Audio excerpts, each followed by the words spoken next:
Hello guys, সবাই কেমন আছো তোমরা? আশা করি তোমরা ভালো আছো। আজকে অনেক দিন পর তোমাদের কাছে একটা লং ভিডিও নিয়ে চলে আসলাম। তো দেখো, আজকের একটা রান্নার রেসিপি নিয়ে চলে আসলাম। সবাই আমার পাশে থাকো, সঙ্গে থাকো, দেখতে পাবে কি কি করছি। দেখো, আজকে ভাবছি যে চিকেন রান্না করব একটু অন্যরকমভাবে। মশলা রেডি করে নিয়েছি, তারপর মশলাটাকে ফ্রাই করে নেব।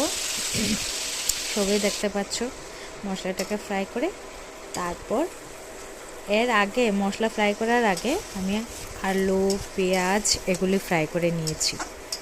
তো আমি মনে করি যে মশলা ফ্রাই করার আগে আগে আলু পেঁয়াজগুলি আলাদাভাবে যদি ফ্রাই করে যদি চিকেনের মধ্যে দেওয়া যায়, তাহলে আরও চিকেনের টেস্টি হয়, অনেক অনেক অনেক গ্রেভিটাও টেস্টি হয়। তো মশলাটাও যদি ভালো করে ফ্রাই করো আরও টেস্টি হয়। তেল গরম হওয়ার পর মশলাটাকে ভালো করে ফ্রাই করে দিলে চিকেনটা আরও দারুণ টেস্টি লাগে আমার কাছে। বাকিরার কাছে কীরকম লাগে, আপনাদের কাছে কীরকম লাগে অবশ্যই কমেন্ট করে জানাবেন।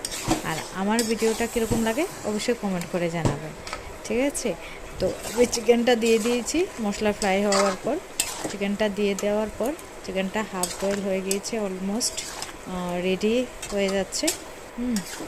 তো তারপর অর্ধেক সেদ্ধ হয়ে যাওয়ার পর, চিকেন সেদ্ধ হয়ে যাওয়ার পর আলু ফ্রাই করেছিলাম বলে এটা লাস্টে দিয়েছি, আলু আর পেঁয়াজ। তারপর এটাকে এখন দিয়ে মিক্সড করে নেব।